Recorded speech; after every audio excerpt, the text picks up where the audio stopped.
nosotros damos la bienvenida al doctor Ismael Quintana, experto en Derecho Constitucional. Análisis merece la situación de 3 altos funcionarios en el Ecuador. Zaira Rovira, quien está encargada de la Defensoría del Pueblo; Carlos Riofrío, encargado de la Contraloría General del Estado; Jorge Yunda, llamando a una sesión de cabildo esta mañana con los concejales en Quito dándole la espalda. Analicemos estas situaciones, doctor Quintana. Nuevamente, bienvenido. Bueno, buenos días, Gustavo. Un abrazo para usted a la distancia. Un saludo también para los amigos de Antena 1. Como usted ve, las crisis institucionales pues atraviesan cualquier nivel de gobierno. Estamos viendo los casos de la Defensoría del Pueblo y la Contraloría a nivel de gobierno central. Y en el caso de Quito, lamentablemente, una crisis que se ha profundizado y que ha llevado también a que en estos días Quito, en estrictos términos jurídicos, entre en una cefalía en materia de quién dirige la ciudad, con un alcalde que ha sido removido y que días atrás anunciaba que aceptaría la decisión del Tribunal Contencioso Electoral y que si le era adversa, decía él, se iría a la casa y seguiría manejando sus negocios privados, sus negocios propios. Pero resulta que ahora, abusando de la justicia constitucional, pretende entablar una serie de demandas constitucionales, todas improcedentes, y que adicionalmente a aquello, es decir, a estos vicios de improcedencia, si usted quiere, pues los podemos explicar más adelante, además se obtienen resultados aparentemente favorables, pero con sorteos que en el origen, ya ha dicho el Consejo, la Judicatura, al menos de las investigaciones preliminares, serían irregulares. Y entonces estamos empezando a ver la intención de un funcionario que ha sido removido de aferrarse al cargo a como dé lugar, abusando del derecho, mientras al frente se encuentra un consejo municipal totalmente impávido, totalmente atado de manos y sin capacidad de reacción. Por otro lado, en el caso de la Contraloría, vemos una persona que al menos, con un poco de demora, pero ha tenido la decencia de renunciar al cargo, y eso hay que también decirlo,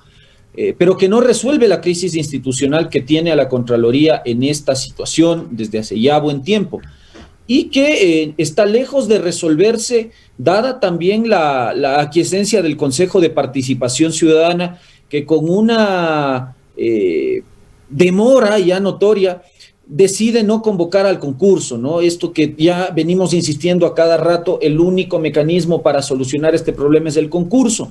Pero resulta que el Consejo se está tomando su buen tiempo para analizar el reglamento del concurso, y resulta que el resto del proceso está estancado, y mientras tanto tenemos ahí a un señor de apellido Riofrío que, a mi modo de ver, está usurpando cargo público, porque su nombramiento de origen es nulo absolutamente desde el punto de vista jurídico, al haber sido designado por una persona que no estaba desempeñando funciones. Me refiero al excontralor Pablo Celi, y eso hace que este nombramiento del señor Riofrío, que ha pretendido la tarde de ayer o el día de ayer ser justificado ante una mesa legislativa en la Asamblea Nacional, reciba todos los cuestionamientos que ha recibido, y con toda la razón. Carlos Riofrío no puede ser subcontralor general del Estado y por lo tanto no puede asumir las funciones de contralor. Y en tercer lugar, pues una Defensoría del Pueblo también a la deriva, con precisamente una persona que debería ser ejemplo de defensa y de protección de los derechos humanos,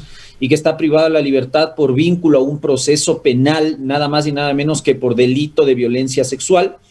Y en esas condiciones es una persona que también hemos visto no tiene ningún afán en desprenderse del cargo, todo lo contrario, pretende manejar la institución desde la cárcel 4 de Quito, removiendo a la vicedefensora de un modo irregular, le debo decir, porque al igual que Pablo Celi, él también está ausente del cargo de modo temporal, y en esas condiciones no puede desempeñar el cargo, no puede tomar ninguna decisión. Hay una constante, doctor Quintana, en estos 3 casos y en estas 3 instituciones que hemos venido observando todos los ecuatorianos, esa actitud de aferrarse a los cargos públicos, olvidando algo que se llama decencia política, que nos debería llevar a una reflexión sobre esta crisis de valores de los políticos ecuatorianos, que trasciende el análisis puramente constitucional y de los derechos que pueden garantizar el famoso debido proceso. Sí, por supuesto, pero lamentablemente las normas no imponen ni ética ni decencia pública en los funcionarios. Y por eso es que yo le digo, en países civilizados, cuando una persona o un funcionario de esta naturaleza, un alcalde, un contralor, no se diga un contralor, un defensor del pueblo, cualquier autoridad de estas, se ven envueltos en escándalos de corrupción, en escándalos Pero penales. muchísimos, infinitamente más pequeños que los que se dan aquí en el Ecuador. Vemos renunciar a ministros en muchos otros países. Aquí pasan cosas muy graves y los políticos no se dan por enterados. No, es que ese es el afán, ¿no? Entonces, como la norma no me obliga a renunciar y tengo en la punta de la lengua el discurso del famoso debido proceso y de la famosa presunción de inocencia, entonces mezclo las cosas, ¿no? Entonces creo que el principio constitucional de responsabilidad no está para aplicárseme a mí en el resto de ámbitos. Mientras yo no tenga condena ejecutoriada, pues yo gozo de presunción de inocencia y no tengo que afrontar ninguna otra responsabilidad con el país en otros aspectos del derecho, en lo civil, en lo administrativo, en lo político, en lo cual digamos, no necesitamos de sentencia condenatoria ejecutoriada para que tomes una decisión decente y ética, que es finalmente dar un paso al costado y permitir que las instituciones cumplan su rol constitucional, y no como ocurre acá en el país, que como usted ve, gente como Carrión o como Jorge Yunda, en menor medida yo le diría a Pablo Celi, porque insisto, al menos con un poco de demora, pero ha renunciado al cargo y ha dicho, bueno,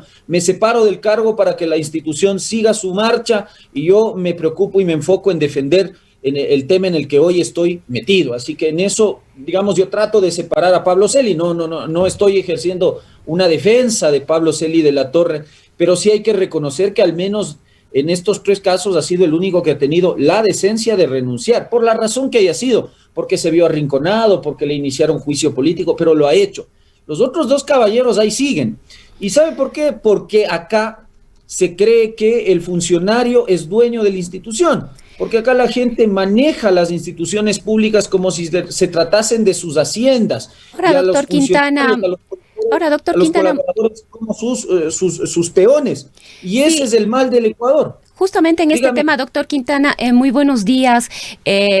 Quizás hay una serie de vacíos, o qué está pasando con la ley que efectivamente permite lo que usted acaba de manifestar, que haya autoridades como las que como las que hemos observado en estos últimos meses, que se aferran al cargo y no hay posibilidad de hacer prácticamente nada. Tenemos una alcaldía de Quito en acefalía. ¿Podría decirse también que la Contraloría está en acefalía con la situación que está atravesando con Carlos Riofrío, que ilegítimamente estaría asumiendo como subcontralor del Estado, y bueno, la propia situación de la Defensoría del Pueblo? Si bien es un problema ético de la gente que en este caso vemos, no quiere irse, no quiere renunciar pese a los hechos que se han hecho públicos, sin embargo, ¿qué pasa con la ley? Tampoco hay una salida, un camino por ahí. Entonces nos empezamos a preguntar si el camino político es la salida y debemos repensar la normativa jurídica, avanzar en reformas y en cambios.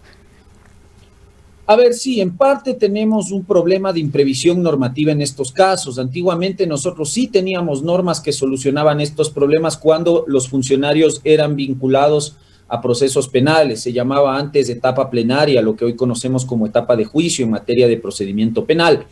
En esos casos se producía una inhabilitación temporal para desempeñar el cargo público hasta que se resuelva la situación. Esa norma muy convenientemente fue dejada de lado con el advenimiento de la Constitución de 2008. Ahí se eliminó esta cuestión y estamos viendo los predicamentos que eso produce. Así que sí, en gran medida es un tema también de imprevisión normativa. Ahora, sí hay que distinguir los 3 casos brevemente. En el tema de la Defensoría del Pueblo, la situación no es tan grave porque tenemos norma. La Ley de la Defensoría del Pueblo de 2019 establece en su artículo 15 que la ausencia temporal, que puede ser por enfermedad o cualquier circunstancia de fuerza mayor que impide al defensor desempeñar el cargo, se produce hasta por un periodo de 3 meses. Si es que en 3 meses Carrión no logra su libertad, en este caso para volver a incorporarse en sus funciones, se produce ya una ausencia definitiva, es decir, esa ausencia temporal se transforma en definitiva. Y en ese evento la ley le faculta al Consejo de Participación Ciudadana a encargar la institución de modo temporal a una persona que cumpla con los requisitos de acceso al cargo hasta realizar el concurso de méritos y oposición para nombrar el reemplazo, que en este caso sería de Carrión. Así que en el caso de la Defensoría del Pueblo, básicamente es cuestión de días o semanas para que esto ocurra y podamos solucionar este problema. Los dos graves problemas se presentan en la Contraloría y en la Alcaldía de Quito. En el caso de la Alcaldía de Quito tampoco es por imprevisión normativa, porque el procedimiento de remoción ya ha concluido con una sentencia ejecutoriada de parte del Pleno del Tribunal Contencioso Electoral que ha ratificado la validez de lo actuado por el Consejo Metropolitano y ha indicado que en materia de debido proceso y del cumplimiento de formalidades se ha llevado a cabo este procedimiento de remoción sin irrespeto a la norma jurídica, de tal manera que no es que se está hablando aquí de una remoción irregular o de una cesación irregular a Jorge Yunda. Lo que ocurre con Jorge Yunda es que teniendo ya la orden expresa de irse a la casa, decide él atornillarse al sillón de la alcaldía, abusando de acciones constitucionales que no proceden, la acción de protección y estas medidas cautelares que se han presentado con la sola finalidad de alargar su estancia en la alcaldía de Quito. Me parece que es cuestión de días nada más para que este tema finalmente se resuelva, que se revoquen esas medidas cautelares y que se revoque también la sentencia dictada en días pasados por esta jueza Domínguez. Entonces aquí lo de Yunda es básicamente un abuso del derecho que debe, por supuesto, ser investigado y sancionado en la vía administrativa por el Consejo de la Judicatura, pero también en la vía penal por la Fiscalía General del Estado, porque aquí con esto de los sorteos irregulares, a través de los cuales él se ha hecho de sentencias y de decisiones judiciales favorables, estamos hablando ya del cometimiento de posibles delitos por parte de servidores. Lo delicado, doctor Quintana, que sucede con todo esto es que pasan días, semanas, meses, con instituciones funcionando a medias, y esto señala que las actitudes de estos funcionarios sí tienen consecuencias que generan perjuicio a los intereses públicos. Sí, por supuesto, y el perjuicio es que las instituciones no caminan y no cumplen con sus funciones. Quito en acefalía pues no le hace bien a la ciudad, naturalmente. Una Contraloría también acéfala le hace daño precisamente a lo que usted decía, al correcto control de los recursos públicos. La Contraloría es una institución clave en materia de combate a la corrupción, y resulta que si usted tiene una institución acéfala, sin contralor, que emita las órdenes de trabajo, que supervise la labor interna de los diversos órganos que componen la Contraloría General del Estado, pues estamos arriesgando esta importante consigna de un Estado de Derecho, que es la juridicidad y el combate a la corrupción. Mucho más cuando las facultades de Contraloría caducan a los 7 años de producido el hecho sujeto a examinación. De tal manera que yo le diría que lo más grave de todo esto que hemos conversado, de estos 3 ejemplos de crisis institucional, es sin lugar a duda la Contraloría. Si no solucionamos este problema, estamos arriesgando a que las facultades de Contraloría caduquen. Ese es el gran problema. Por eso es que yo he dicho, ¿qué pasa con el Consejo de Participación Ciudadana?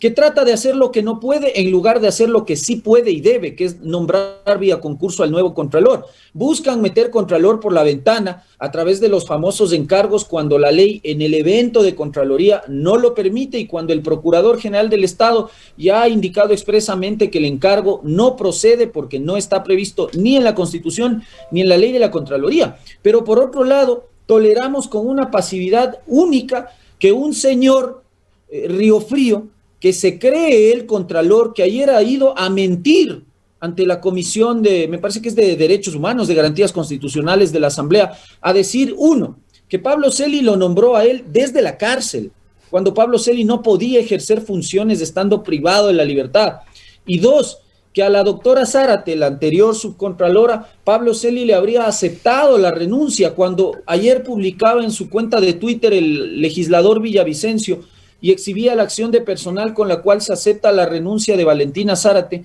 y esa acción de personal no está suscrita por Pablo Celi, está suscrita por el director de gestión institucional de la Contraloría, que no es la autoridad nominadora del subcontralor. De tal manera que con toda esta serie de irregularidades tras el supuesto y nulo nombramiento de este señor Carlos Riofrío, pues arriesgamos un grave problema, porque más allá de que sea Río Frío o cualquier persona, el problema esencial de la nulidad de este nombramiento, mis queridos amigos, es que si es que las decisiones de Contraloría las está suscribiendo y avalando una persona que derechamente está usurpando cargo público, quiere decir que automáticamente esas decisiones suscritas y avaladas por este personaje que está simulando ser funcionario, son nulas de pleno derecho. Se da cuenta la gravedad de que un examen especial, de que una glosa, de que una responsabilidad administrativa salga suscrita y avalada por el señor Río Frío. El día de mañana esto es fácilmente desvirtuable en una discusión jurisdiccional en el Tribunal Contencioso Administrativo. Entonces, perdóneme, en Ecuador se está obrando con esa ligereza en materia de recursos públicos y acá no pasa nada. Bien, queremos agradecerle mucho, doctor Quintana. Estaremos atentos a lo que sucedan con estos casos. Hoy, como habíamos informado, se ha llamado por parte del alcalde de Quito, alcalde ya destituido Jorge Yunda, a una sesión a la cual los concejales no quieren ir, no quieren abarrarlo con su presencia. Ellos han tomado la posición de que ya no es alcalde de Quito. Quizá un comentario breve final suyo sobre esta situación. Sí, Jorge Yunda efectivamente ha dejado de ser alcalde de la ciudad de Quito desde la semana anterior en que se ejecutorió la decisión del Tribunal Contencioso Electoral. Esto de que él es el alcalde está solamente en su cabeza y en la cabeza de sus cercanos colaboradores. Por lo tanto, yo estoy de acuerdo con que no se le dé quórum a esta irregular convocatoria, que ya sería la segunda convocatoria que él hace tras su remoción, de tal manera que él no puede hacer lo que ha venido haciendo: nombrar funcionarios, remover funcionarios, ordenar pagos de contratos, es decir, ejercer cualquier facultad que le corresponde solo a un alcalde, que es una función que él hoy ya no tiene. De tal manera que, como acá se está incumpliendo una orden emanada de un órgano electoral, que es el Tribunal Contencioso Electoral, mi particular percepción es que además Jorge Yunda, de posiblemente estar adecuando su conducta a tipos penales como el de usurpación de cargo público y que debería estar denunciada e investigada ya en Fiscalía General del Estado, además de estar mal utilizando recursos públicos que en su momento tendrán que ser examinados en Contraloría General del Estado, está cometiendo infracción electoral muy grave, porque incumplir esta clase de órdenes del Tribunal Contencioso Electoral es infracción electoral muy grave, de conformidad con el 279, número 2 del Código de la Democracia, y eso amerita sanción de destitución. Así que si no aceptas la remoción de la que has sido objeto, te estás exponiendo a que te presenten una denuncia en el Tribunal Contencioso Electoral para que finalmente el tribunal sea quien te destituya y te mande a la casa. Muchísimas gracias nuevamente, doctor Quintana. El doctor Ismael Quintana es docente universitario, experto en Derecho Constitucional. Cuenca, año 2050. Cuando la contaminación y la escasez de agua son problemas en todo el mundo, en Cuenca, Ecuador, todavía se vive tan bien como hace 30 años. Esto gracias a que los cuencanos tomaron decisiones correctas, como la construcción del proyecto hidroeléctrico Soldados Yanuncay, que ha generado 22 megavatios de energía limpia, reguló el caudal del río Yanuncay y garantizó el agua potable para Cuenca y agua de riego para San Joaquín y Baños. Aunque esto parezca ficción, es nuestro compromiso con Cuenca Bicentenaria, el Ecaustro. Juntos generamos agua y energía para la vida.